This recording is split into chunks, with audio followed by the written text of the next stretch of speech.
mistake. So you got used to saying like that, and it's really hard to get rid of such a mistake. But I hope that I will correct it so many times that you will remember it finally. Yeah.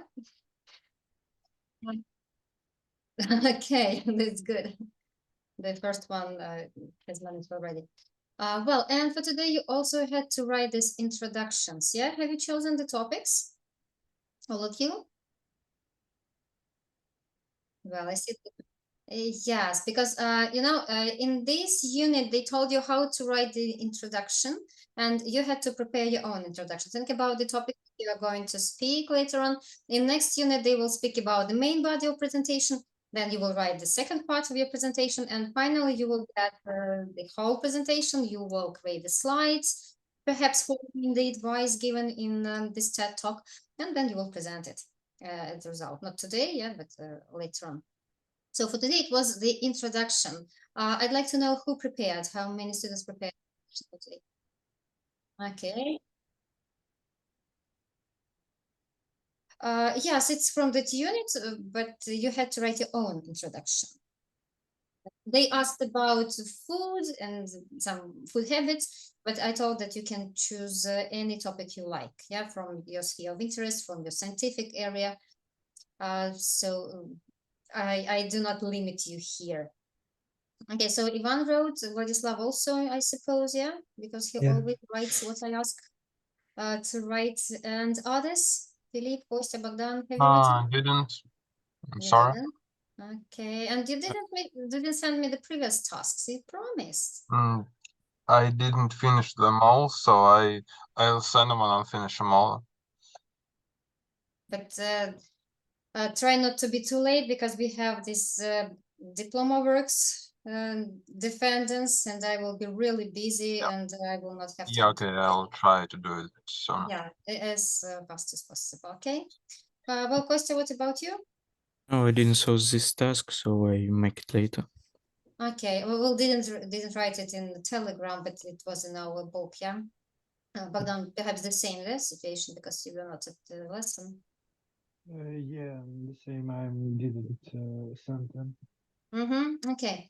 Well, Where can I find the book? it's where you can find the book. Yeah. Yes, this is our headway. Yeah, academic skills. Well, if you remember, there was this language bank. I'd like to revise this information with you before we listen to the introductions the boy wrote.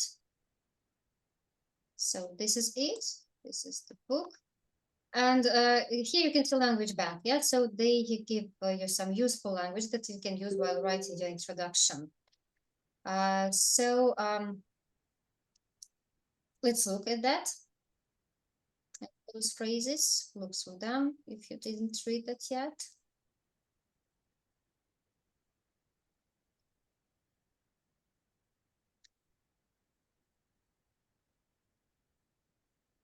So this is useful vocabulary, and on the right you can see the structure. Yeah, so there should be the title, then definition if any terms needed to be explained, reasons, aims, objectives, and plan. It doesn't mean that you need to include everything in your introduction. It depends on the way you're going to structure it, but try to at least speak about the aim, yeah, the objectives, and the plan, perhaps reasons also. In our works, they call it актуальность работы. Yeah, so in English, it is like reasons why you chose the topic. Okay, well, so now we will listen to the introductions, and I would like you to analyze those who didn't write. Yeah, so it's not about criticizing. Yeah, you shouldn't criticize. You should give a piece of advice how it could be improved, or just say that it was perfect. It had all these parts, yeah, in the structure, and it showed the usage of all the useful vocabulary, maybe not all, some of it. So listen attentively and then give your feedback. Okay. Well, Ivan, will you be the first? Yeah. Okay. So,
Thank you, boys.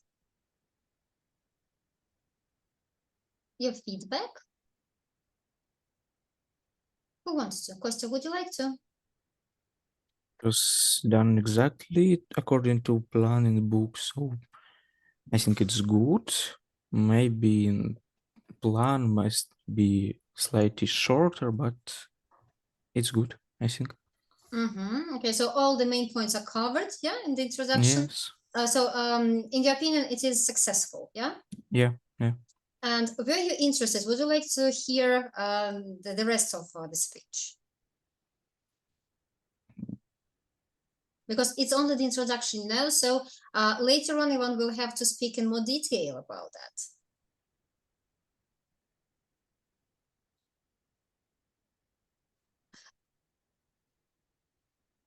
Yeah, so for introduction, maybe, yeah, it's a little bit long, yeah, because later on you will have to speak in more detail because it's only the introduction, yeah?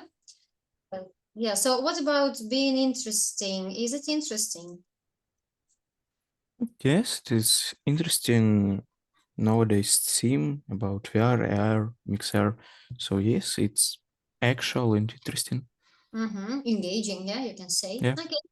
Well, thank you. I agree with you. The only thing you said in conclusion, but it's not the end of the speech. Yeah. So conclusion should be somewhere at the end. Just don't forget that it's only the part. Yeah, the part of your presentation. Yeah, don't say this word. Yeah, you can sum it up somehow because you need to give this plan. Yeah, and you will say what you will cover later on in the speech, but not the word conclusion because it's not the conclusion yet. Yeah. And knowledge, like it was. It's not knowledges, yeah, never. So knowledge. And I didn't get one sentence. Will be able for. Yeah. Can you find that sentence, please? So what did you want to say? Will be able for.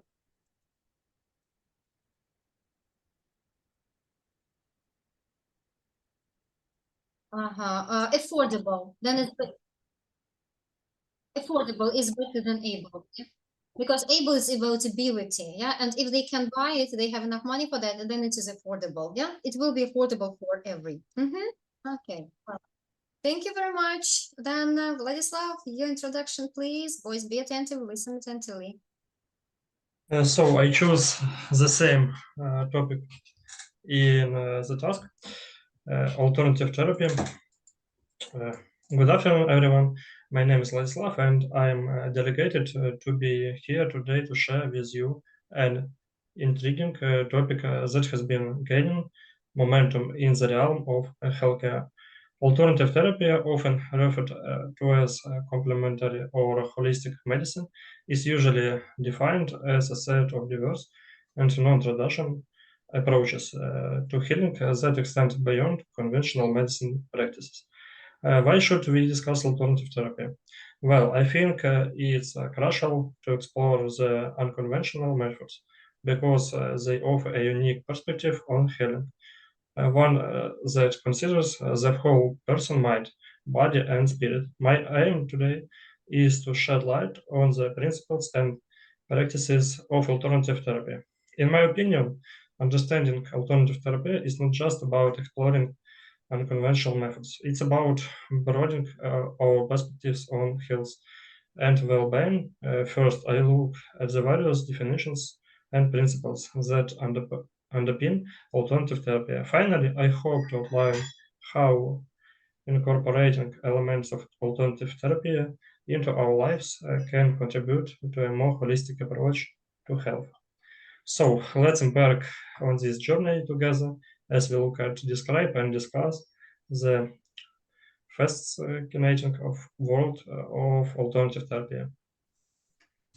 Okay, thank you. That's it. Yeah, feedback. Bogdan, will you give me feedback?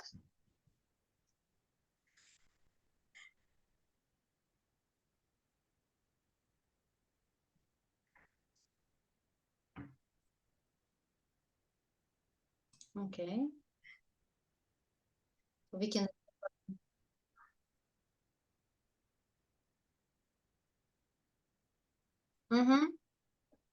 Yeah, but when you work on the second part, I suppose that you will shorten the first one, yeah?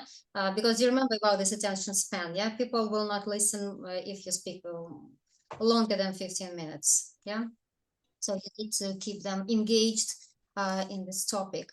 Okay, so it was shorter. What about the structure?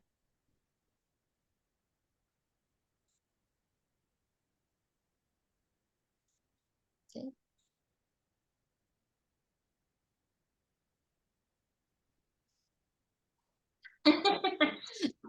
Okay, so structure corresponds to all these pieces of advice that you given in the book, yeah?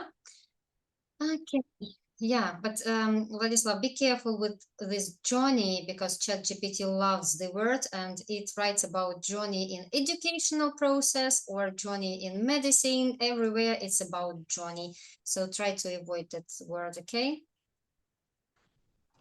Yes, yes, it's metaphorical. It's metaphorical, and ChatGPT uses it abundantly everywhere, whether it's necessary or not. So everywhere it's journey. In any sphere of science, it's journey, you know. So it just reveals the source of information sometimes. So healthcare, yeah, healthcare. You didn't pronounce th, and it was like healthcare. Perhaps in Ukraine it is, yeah, it's like hell. And contribute. The stress is contribute, not contribute, but contribute. And the rest, yeah, it was really good. Thank you. Well, I suppose that's all with introduction. If you have any questions, you may ask. If not, then we can proceed with the new topic. Let's proceed. Okay, well, so here you see that the topic is changing cities, yeah? Let's discuss some questions in the first exercise. You can see some pictures. What do they show? Philip, will you speak? I'm not sure what to answer. So let's speak about the first picture. Yeah, so you can see London today. Mm-hmm. Right. So that is all. It's looking industrial, developing, but probably overcrowded, more or less, like any capital. Okay, yeah. Do you know how this building is called? This gray one with these stripes, diagonal stripes. Do you know? No, Have you ever I heard of don't it? think so. What is it? Gherkin. Do you know what is gherkin? No, I think not. It's cucumber.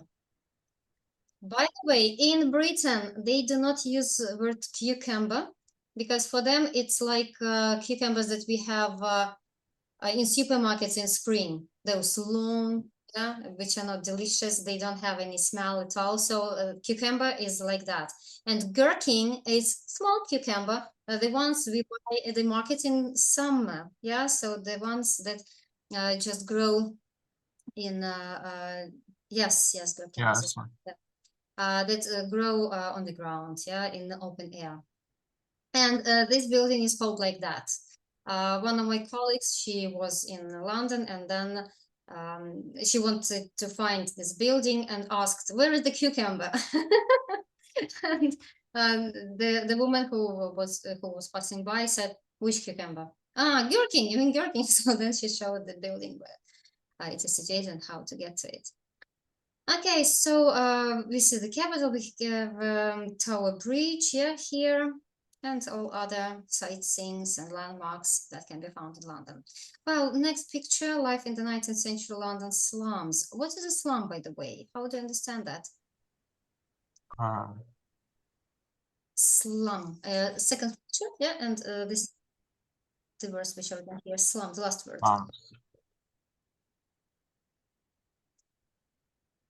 Do you know what? I feel something like streets of the suburbs, something like that, but that's just my gut feeling. You have a good feeling. I think it's poor places. in city. Yeah, poor district of a city. Yeah, poor district. Like in the suburbs, yeah.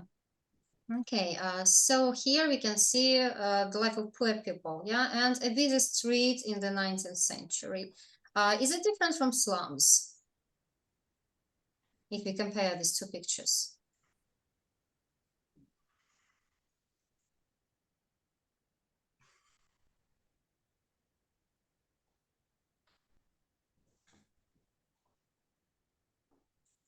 Well, how do you understand a busy street? What is it? Mhm.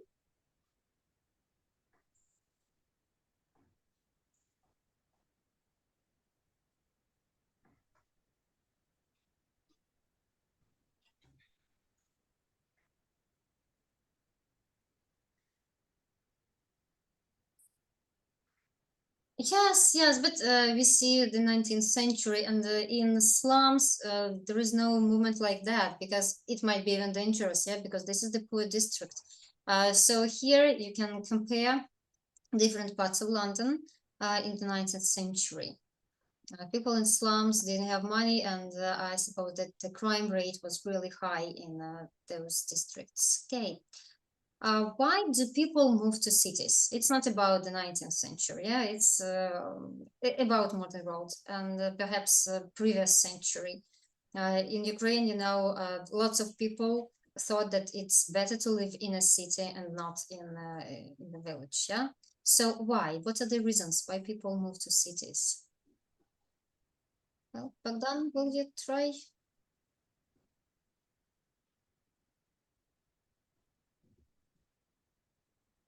Okay, we cannot hear you. Something's wrong. Yeah, with the connection with the microphone. Okay, well then, Kostya. Because it's concentration of more resources, some guilds, more craftsmen, people of that need more resources and must produce some more difficult things like Okay, Yes. yes, salaries, yeah. Possibilities, yeah, for education even. Yeah, well, Yes. where can you get this education? Or from craftsmen. Yes, blacksmith or somebody like that. Okay. Well, Vladislav, where would you prefer to live? Of course, in the city. Of course, in the city. What are your reasons? Because the villages are less workplaces. It was happened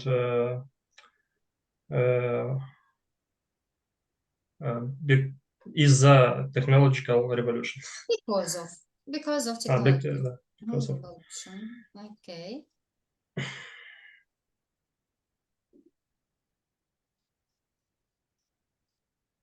Yeah. When? In the previous century.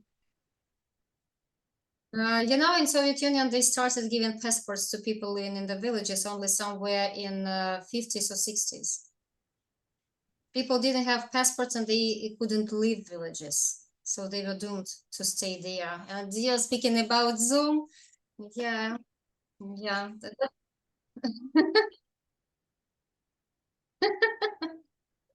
No, it's not about that. It's just to remember what awful. I understand, yeah. What awful country it was with this iron curtain, yeah. I even remember at school, you know, the children, they just absorb information like sponges. And I still remember the teacher saying that in the West, people live so poorly that they sell pieces of bread, not the loaf of bread, but pieces of bread. And now we see how sometimes practical it is when you buy bread which is cut into pieces already, yeah, and you don't need to buy the whole loaf because you don't want to eat the whole, and next day it won't be as fresh as it is today, yeah. But she just made us believe that it was so bad, they're so poor that they cannot buy the whole loaf even, yeah. It's okay. Yeah. Well, number 3, how do cities change to accommodate the people who move there? Let's remember Kiev, yeah, what's going on now. Dnipro also, yeah, people move to those cities. So how is it changing, Philippe? It's changing.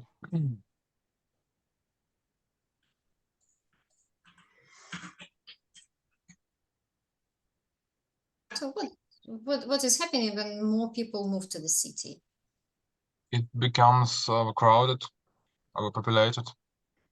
Okay, but No, I mean, That's- it develops. It motivates it makes the whole city more alive. But at some point, there is some. At some point, there is a point where the population shouldn't really grow, and then it becomes overcrowded. okay, but at the beginning, cities try to adapt, yeah? Yeah. Something is changing, and what? What do they do? Well, it's not about the cities and the government, yeah. It's about people who live there. This is the result, but not of it. Yeah, mentality. Yeah. So they try to build new residential houses. Yeah. Yeah. More floors, so taller buildings, and they try to accommodate as many people as possible. Then, what about prices?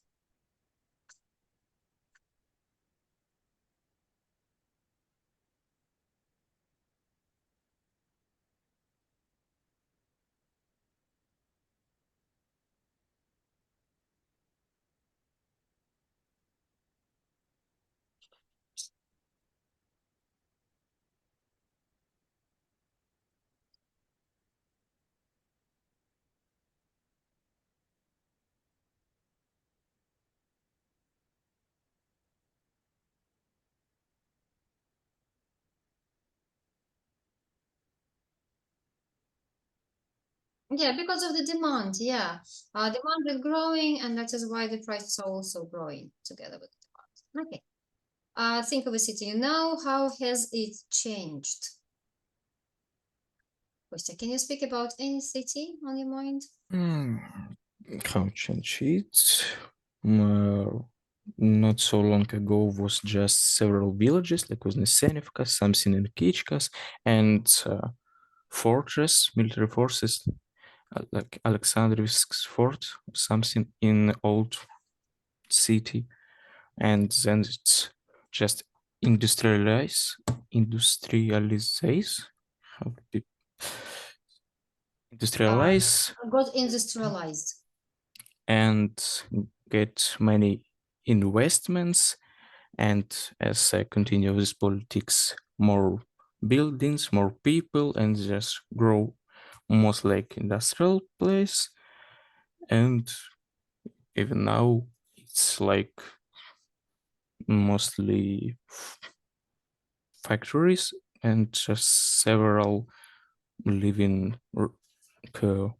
districts, Sleeping or living? sleeping districts. Yeah. Mhm. Okay. Well, thank you. Anybody else? Any other city? No? No ideas? Philip, do you have any ideas? About the city I know that changed. Mm-hmm. Yeah. I'm not sure, but Well, if you're not sure. not really sure. Mm-hmm. Yeah. Ivan, do you want to? Maybe Zaporizhzhia, but we've heard about Zaporizhzhia, yeah? Okay.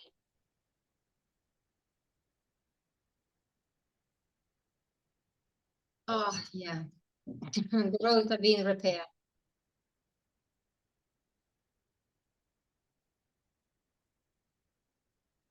Mm-hmm. Well, would you call it even a branch? It's just small roads, and that's all. And it was in that place. I don't know why they didn't open it previously. Like I can maybe talk about Detroit. It's not exactly this case, but like, yeah, it's like Zaporizhia. It's just an industrial city, or maybe town, industrial city rather. And since it was centered around the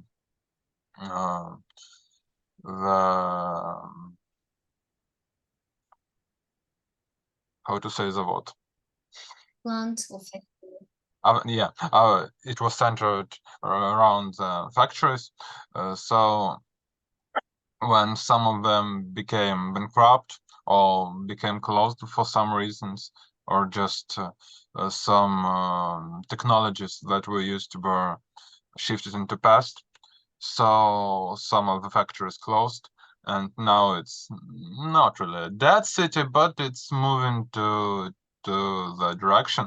And also now it's infamous for having cemetery of cars, like just kilometers of old broken cars, and it's just the way it turned out to be in the last few decades. So that can happen to a city too. Mm-hmm. Okay. And I have a question. Why they do not reuse the metal from those cars? Why they created just the cemetery in itself? No, as far as I know, like people, like regular people, like reuse some broken cars, some metal and stuff, but like generally on government level, it's not used because it's probably inefficient. So we Okay. can just leave it be. But then it's about pollution, yeah? They Yeah. pollute the territory. Okay. The same well, the same happens to gadgets, yeah, to devices that Yeah. they used. But that's, I think, not really an America and Europe problem, because I think the gadget leftovers are mostly dumped somewhere In more, Asia, yeah. somewhere more far, I think. Farther. Yeah, so it's not as noticeable, and we can continue using our gadgets without without a guilty conscience. Okay. Yeah. Well, exercise 2. You have some adjectives here, not only adjectives, so some words. And we have to find which words are negative, which are neutral, and which are positive. So let's try to find some positive words, yeah?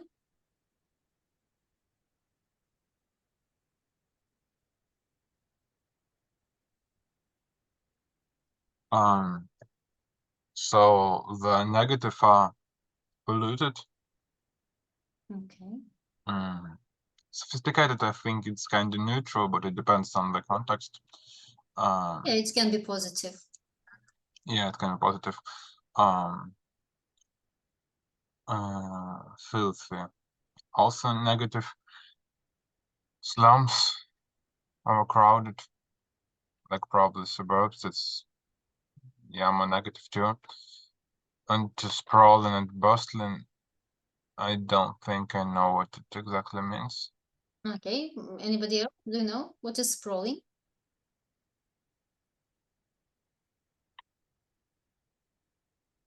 Yeah, like something Beyond the limits, yeah, it beyond sounds the like limits. spreading, yeah. So yeah, it's negative. Yeah, imagine Kiev, yeah, and they built houses even beyond the limits of the city, and in some they used to be villages. Now they build these multi-story buildings, and they want to add these villages to Kiev. So the city will be huge.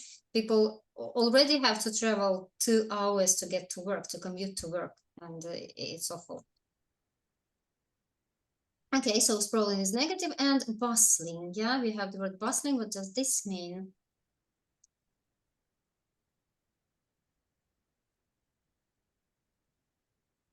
But if you take bus, but if bustling. Must. But It's not bust, it's busto. Yes. Sounds to- very, it very is not familiar, but pronounced. I don't remember what it means.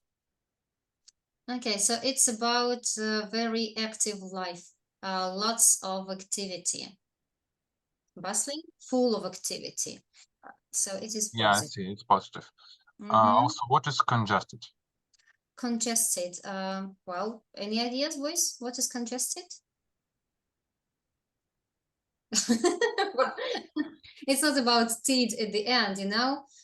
Congestion, perhaps you've heard this word. I suppose there is the word in some programming language like that. No, I'm mistaken. Overloaded.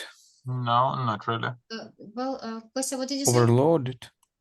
Overloaded, yeah, it is overloaded, yeah, or like clustered, yeah. So lots of things in one place, and it will be congested area.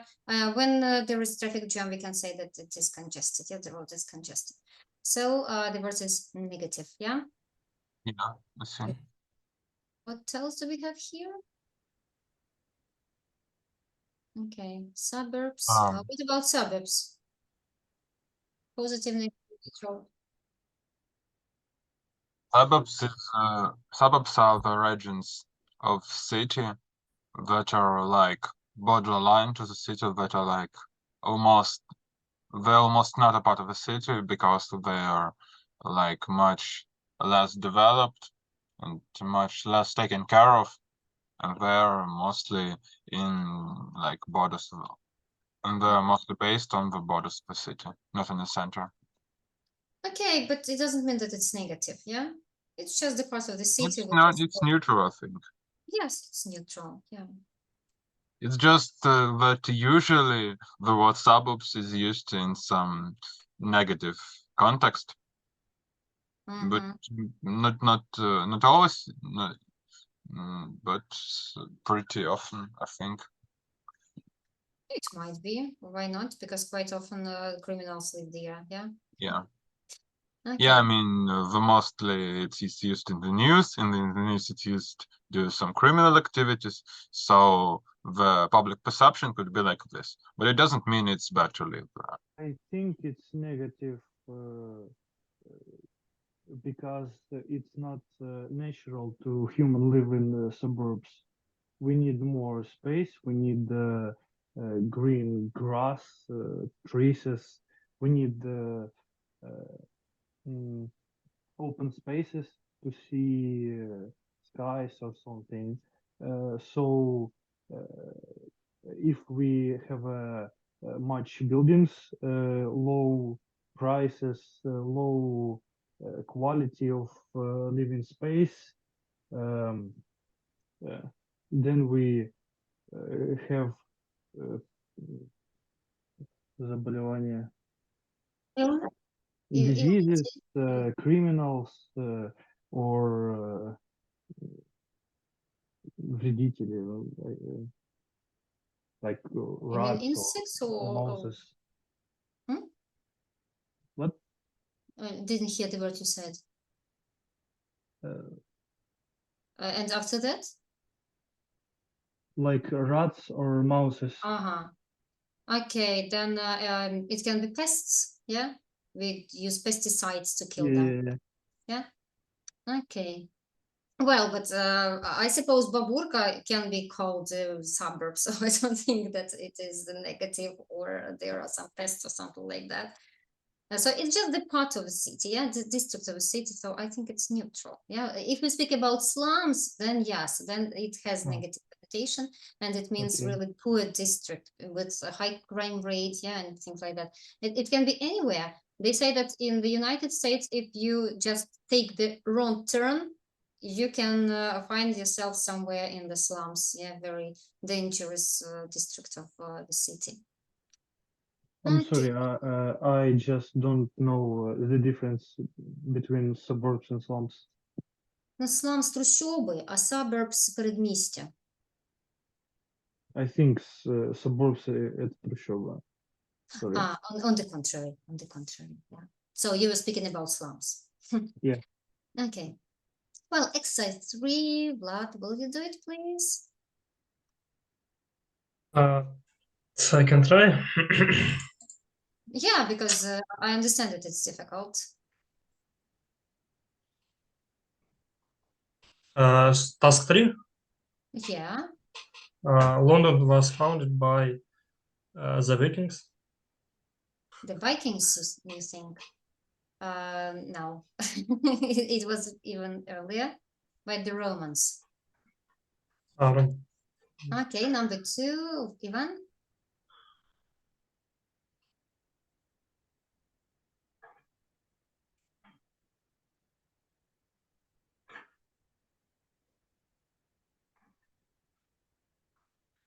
The rain? Well, if you translate it's rain. It's in Germany. Yes, it's Germany and in France. Who knows? This is this river in the picture, in the first picture. What is it? The Thames. Thames. Yeah. Thames. The Thames. Yeah, this is it. Okay. Number 3, Philip. How did the population grow in 19th century? That's kinda, I'm not sure. Yeah, it's a difficult question. But do you remember what happened in the 19th century? Well, I mean, the British Empire was still actively developing, I think. So probably the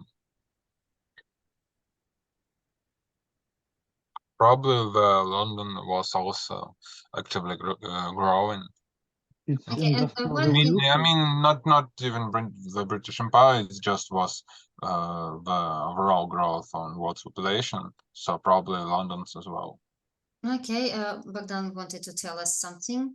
I think in late centuries, industrial revolution. Revolution, yeah, industrial revolution. So it could just incite the growth and the development, yeah. And as a Yeah. result, the population also grew, yeah. And Yeah. try to guess the I number. think it's 2 million. It's 2 million. Okay. I'd go with 3, I think. Huh? I'd go with 3 million. You'd go with 3 million. Okay, we'll give more. Yeah. Well, if to read about the past of the population between 1851 and 1911, the population of England and Wales more than doubled, rising from just under 18 million to just over 36 million. But here they consider together with Wales, yeah. Well, so okay. Well, I would go for 5.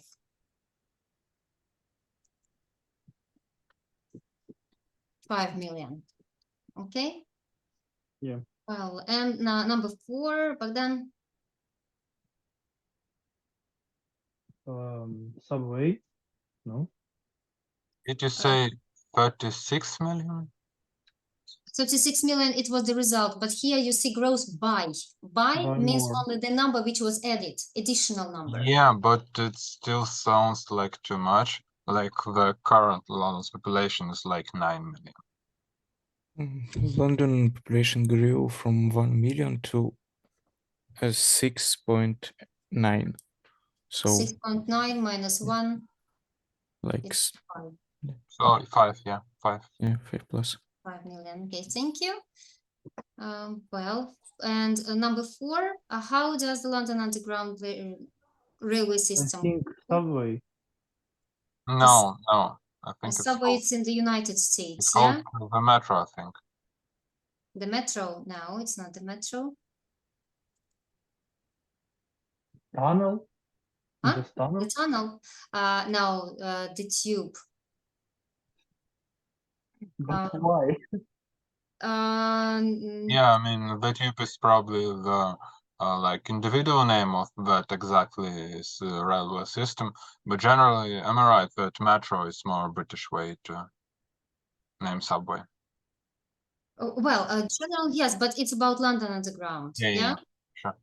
Yeah, and if it's under London Underground, then it has this name, the tube. Well, the tunnel. you know that they have this tunnel which connects France and Great Britain. Do you know how it is called? Under the English Channel. No? They decided to combine two words together. So British Channel, we have the word channel and we have the word tunnel. They created channel. So tunnel on the channel. It's And canal. huh? Canal. No, it's well, it can be complicated. There is the word canal and the word channel. Yeah. Do you know the difference, by the way, between channel and Канал саме українською або російською. Тобто переклад English channel взагалі канал. перекладається Ла-Манш. Ла-Манш з французькою. Французи називають це водний простір між Францією і Англією Ла-Маншем, да? А британці називаються The English Channel. І слово channel – це слово, яке використовується для природних водних ресурсів. А якщо, наприклад, Суецький канал вирили, да, то він буде canal, the Suez Canal англійською мовою. Тому в англійській можна зрозуміти, це природа зробила чи люди зробили, да? Окей. Так, тому з English Channel теж проблема, що не можна його перевести як канал зовсім, да? Ла-Манш, то Ла-Манш. І the tube ось тут, да. And the last one, what caused Parliament to close? And the last one, the parliament was closed due to a bad smell. To be exact, it was called the Great Stink. It was, I've heard something about it. It was an event when the Thames was very polluted. So during also there were a few diseases before, like cholera or something. So the Thames was very polluted and it was stinking a lot. And due to that, they had to take some emergency measures. And due to that, the parliament wasn't working. Yeah. So we have discussed already that there was this industrial revolution, yeah, and when they opened lots of factories, they didn't think about pollution of the atmosphere, yeah, and you remember that in Britain they have this foggy weather, and it just keeps all these particles in the air, yeah, that is why they had this bad smell. There was one film, I don't remember which, where they just mentioned, yeah, that it's impossible to breathe even in London. Yeah, and by the way, today the water supply in my flat was shut down, so like very relatable event. And why? I don't know. Zaporizhia. It's the Florida. Okay, this is the answer to it, yeah. Okay. Okay. Well, in study skill, they give you some tips on how to prepare this main part of your presentation, what you should think about.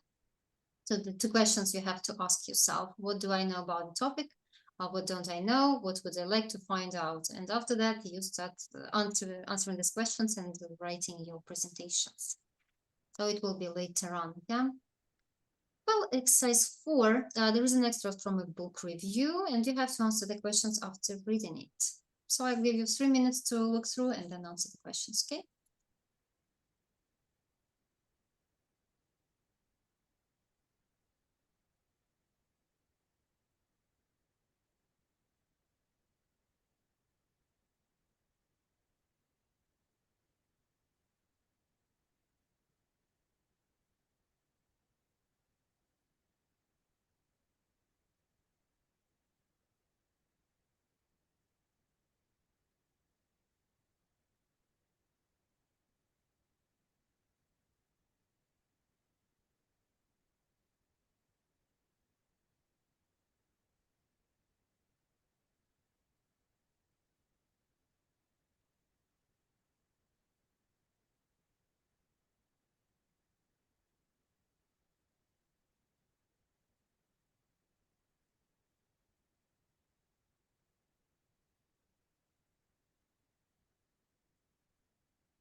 You finished?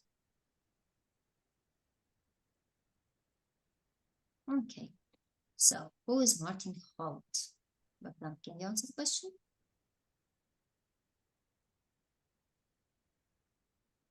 Okay. Bogdan wanted to answer. Social historian. Social historian, yeah, thank you. Question number 2, what is his book about?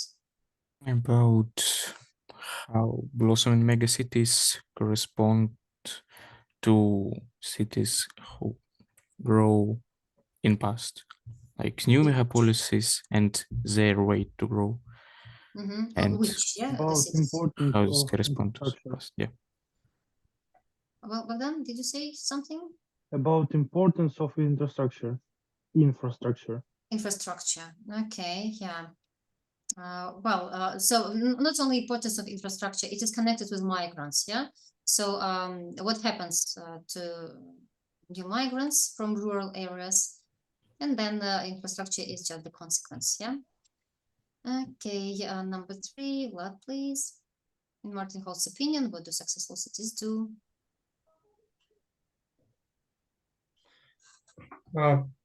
Provide social support to the poorest workers who often build the growing cities. Okay. Ivan, number 4.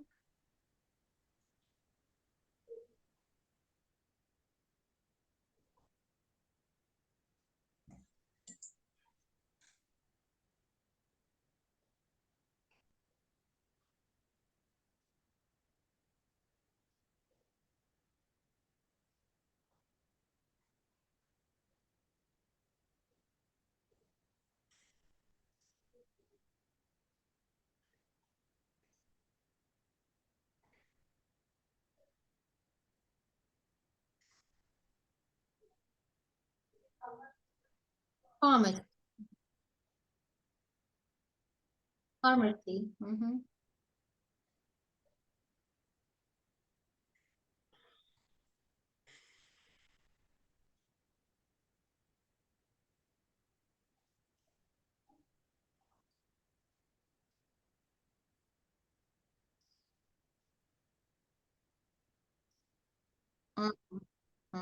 Okay, but you took a keyword like buildings, but infrastructure is not buildings, yeah? Philip, can you just refine the definition of infrastructure? Infrastructure, I'd say it's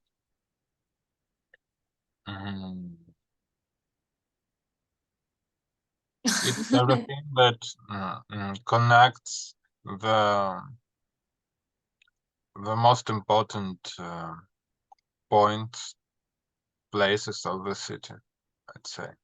Okay. It's Well, the system to make the city not a bunch of some random buildings, let's say, but like one living system.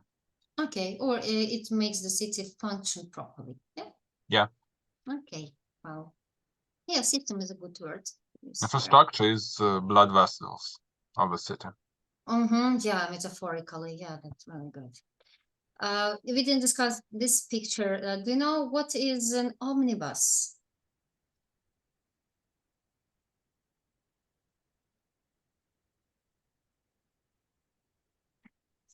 Double decker. Double decker.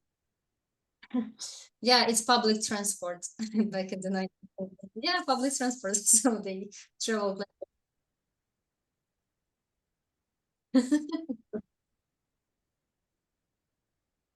Yeah, they were late for work in the factory. That's why they needed to take the second for the transport. Okay. Well, in exercise 5, they offer you to listen but to the answers, but I suppose that we have correct answers already. Or shall we check? Would you like to check? Yeah? Okay, I need to share the screen with the sound. Do that again.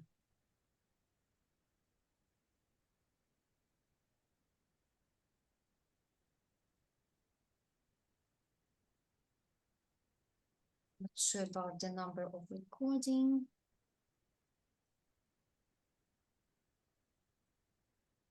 6.2. Hello. Too far. We have 3, yeah? 3.1 somewhere here. 5.4. Oh, no, it's not here.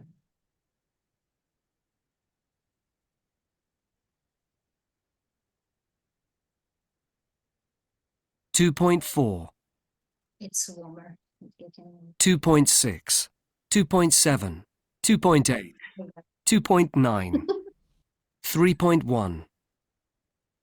London is undeniably a global metropolis. It's the 9th largest city on the planet, and its citizens speak over 300 different languages. It has an economy roughly the size of Sweden's. But how did it become the city that it is today? On this week's podcast, I'll be discussing this question with social historian Martin Holt. Welcome, Martin. So, to start, could you talk about how the city we know today came to be? Well, from the time that it was founded in the 1st century by the Romans, London has always been an important trading city, mostly because of its location on the Thames. And by the late Middle Ages, it had grown into a trading capital. The Royal Exchange, where merchants could buy and sell goods, was opened in 1571. Well, when you walk through London today, it doesn't look like a medieval city. There are several reasons for this. You see, in 1666, the Great Fire of London destroyed the medieval city. Over 80% of all homes in the city were lost in the fire. However, the fire provided a clean slate upon which the city could be rebuilt. As people from rural areas migrated to London, a new city grew to accommodate them all. Sorry, but could you explain why so many people wanted to move to London at this time? To find work. The agricultural revolution in the 1700s increased the country's production of food enormously, and this made it possible to support large cities. At the same time, the new efficient farming methods and machines required many fewer farm workers. Which meant large numbers of unemployed workers in the countryside. Precisely. Many of these people were forced to leave the countryside to find work in cities. London was the centre of commerce and industry for the newly developing British Empire, so there were people coming in from all over the world. By the year 1800, the population of London had grown to just under 1 million, an enormous city for that time. By the end of that century, the population had shot up to over 6.5 million. So, you were explaining how this influx of newcomers changed the city? The huge changes started to occur back in the 18th century with the construction of roads and bridges. Until 1714, there was still only one bridge across the Thames in London. The growth of basic infrastructure allowed the city to expand. The rich and middle classes built squares for housing development, mostly to the west of the old city. The clerks and lower middle class workers had houses further out in the suburbs. The poor lived in brick terrace slums towards the east of the city. Soon, the centre of the original city was no longer residential. It had become the financial centre. So people had to travel further to get to work. Exactly.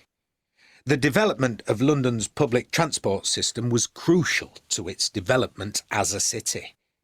First, there were omnibuses drawn by horses from 1829.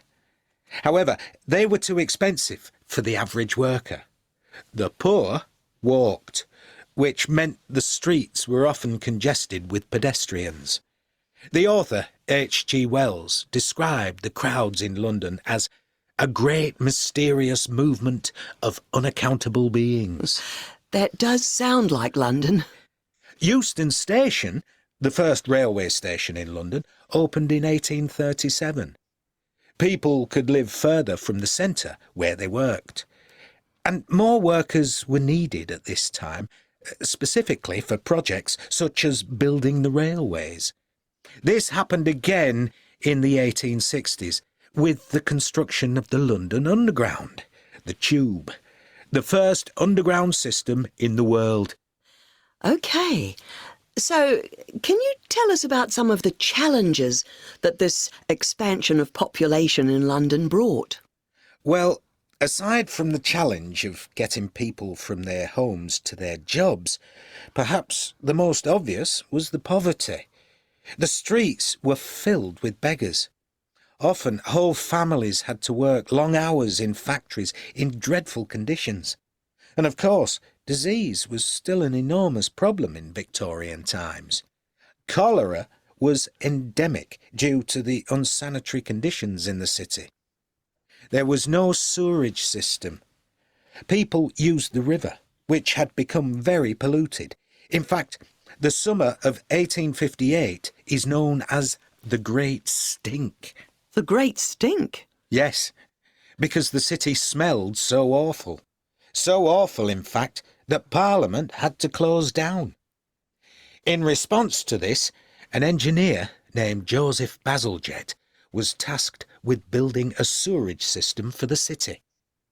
He oversaw the construction of more than 1,100 miles of underground sewerage tunnels.